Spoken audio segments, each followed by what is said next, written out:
in the next major Watchtower Revelation treatise that deals with that particular point of the history is finished the mystery of God. And each time Watchtower repeats the message about the third trumpet, the message gets shorter and simpler. The details simply go away. And according to the finished is the mystery of God, they are still claiming it was a trumpet blast in 1924. And why did the details go away? Many of the things that they were accusing are things that they no longer believed or now believe. The whole idea has changed. So they have to dump that. Two major ones. One, nobody but us is going to survive. And two, sorry about the Jews, we're the Jews now. Those are two major changes. And we're going to get a little bit into that last one that you just mentioned in this discussion. That a little bit of that happened at this convention. So in this treatise of the indictment, very little is said about what the indictment actually was. If it's an indictment, a trumpet blast everyone should hear, what did the newspapers report about this convention at the time? We'll get into that. Stay tuned. In 1917, it was the Finnish mystery that claimed to be an indictment against what they called apostate Christianity. Here it's Babylon the Great has fallen, which was soon discarded afterwards for Revelation, its grand climax is at hand. So the new Revelation book, and this is also the cover of the revision that came out. Now, why did they have to revise it? That's a new light. At some point, you have to understand what you're doing and what you're talking about. You can't keep changing it and expect people to believe you're leading them to God, unless you really believe it. I don't know what to say. I talked myself into a box on that one. And what I've done is take both versions of the book and lay them side by side on the screen. And these pages are pretty similar. As I stated before, every time they repeat the message, it gets more watered down, it gets shortened, it gets repeated simpler. Very little facts are mentioned about it. And if they would go back and fact check the history, they would find things, as we've stated earlier, that they just don't believe anymore. That was a part of the indictment that's supposed to be their trumpet blast. So why would those things go away? Well, it's a self-indictment. A lot of the things they're accusing are things they ended up doing, or Rutherford himself ended up doing. So now the message of the trumpet in this Grand Climax book is listed very simply as ecclesiastics indicted for self-exaltation and refusal to preach Messiah's kingdom. True Christians must preach God's vengeance and comfort mourning humanity.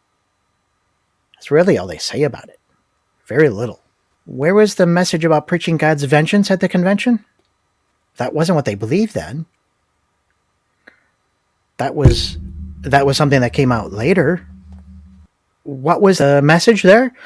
That was the millions now living would never die. Millions of non-Bible students would never die. And they can't say it. They can't say that. Now can't say it in both the revised one or the original Revelation book. So, now it's billions now living will die horribly in Armageddon. There's no hope unless you're Jehovah's Witness, baptized Jehovah's Witness. So it's a very judgmental message that they've turned to.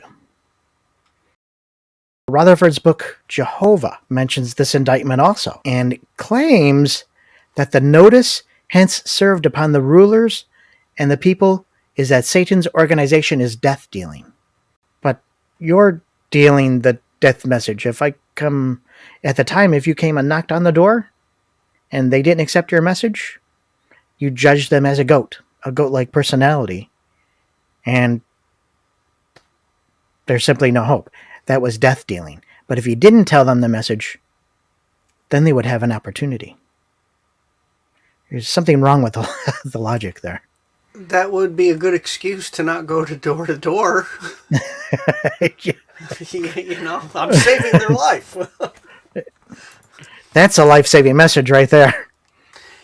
Now, Jehovah came out in 1934, Yeah. about 4 years after Light.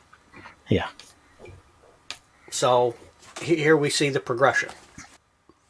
So he's taking the 10 plagues and applying it to this convention. And we're going to get into that in more detail and in depth coming up in some of the other things that are said about it. But how did the magicians harden Pharaoh's heart? Scripture says God did it.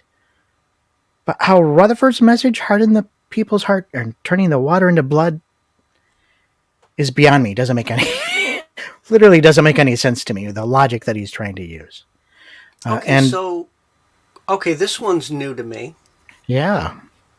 They believe that the magicians, it says it right there, Yeah.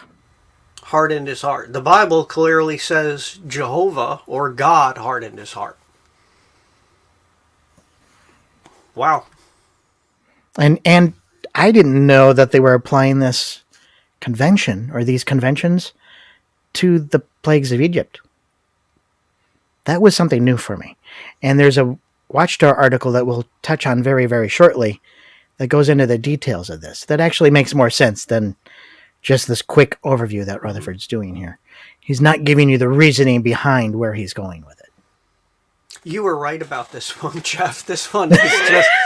The other ones I kind of had a better idea of how kind of they were. This is just... It's blowing you away. It blew me away. I mean, now here's the point. I skimmed through a lot of stuff, heard stuff over the years.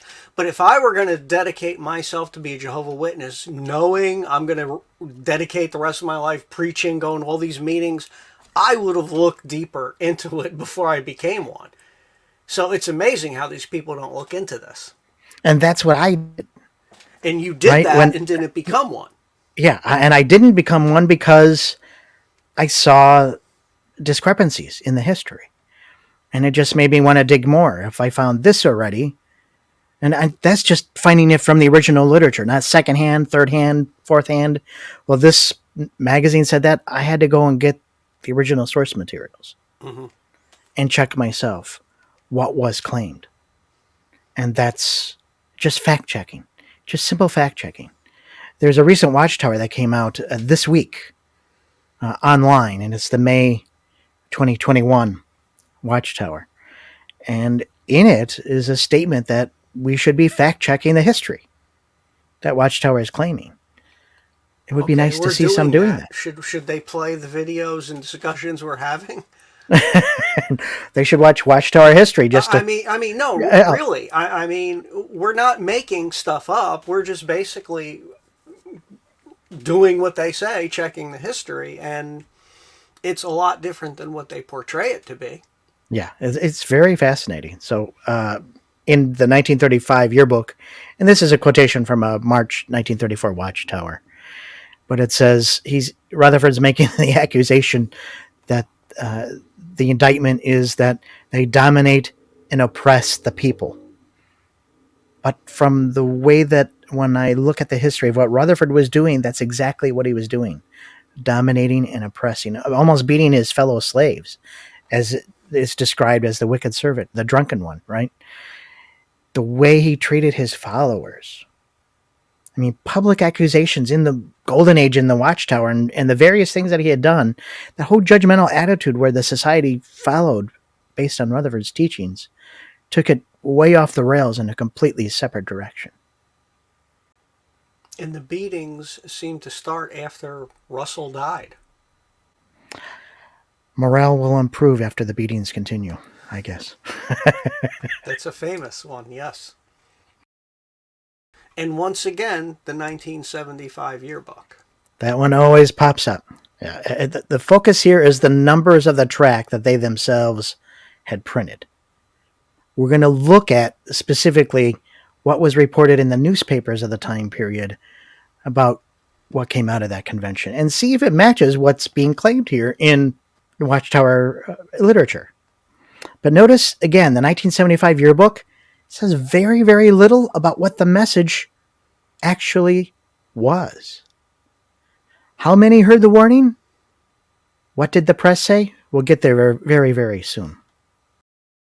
So in the golden age of September 24th, 1924, it has a very interesting quote. It says, "One clergyman was found at Columbus, Ohio, in July 1924, who had been in the ministry for 17 years and who admitted that he did not own a Bible and did not have one in the house. His only qualification for the ministry was the gift of gab, a sounding brass and a tinkling cymbal." So all of Christianity is judged by one clergyman. And just hearsay about one individual at the convention. It reminds me of that Beth Sarim discussion we had where one person, I think it was, described him as a Mexican who came to the realization of the truth as the testimony of Beth Sarim proclaimed to him. Yeah. At least one individual came into the truth through that, and that was enough justification for it. So here's the example of one person who received that tract in the June 30th, 1937 Golden Age. And he came into the Jehovah's Witnesses because it condemned all the churches, Catholic and Protestant, for taking part in the World War, stating that in so doing they served the devil instead of serving God. It reminds me of the guy who heard about and saw Rutherford's mansion and came into the truth because of it. This guy is someone who was actually in the army and just saw the horrors of war. And even getting, delving into it deeper than most people would think. Most people think, like that man did, that soldier, the Catholics here fighting Catholic. Okay, the people running the Catholic Church and running the governments, they knew who they were fighting and why they were fighting. So it wasn't that they were really fighting against each other. They were fighting for their own causes and in preservation and power struggles and whatnot. So it was all the powers to be do what they want. Yeah. So this April 15th, 1933 Watchtower will show a little bit more about Watchtower has claimed about this convention.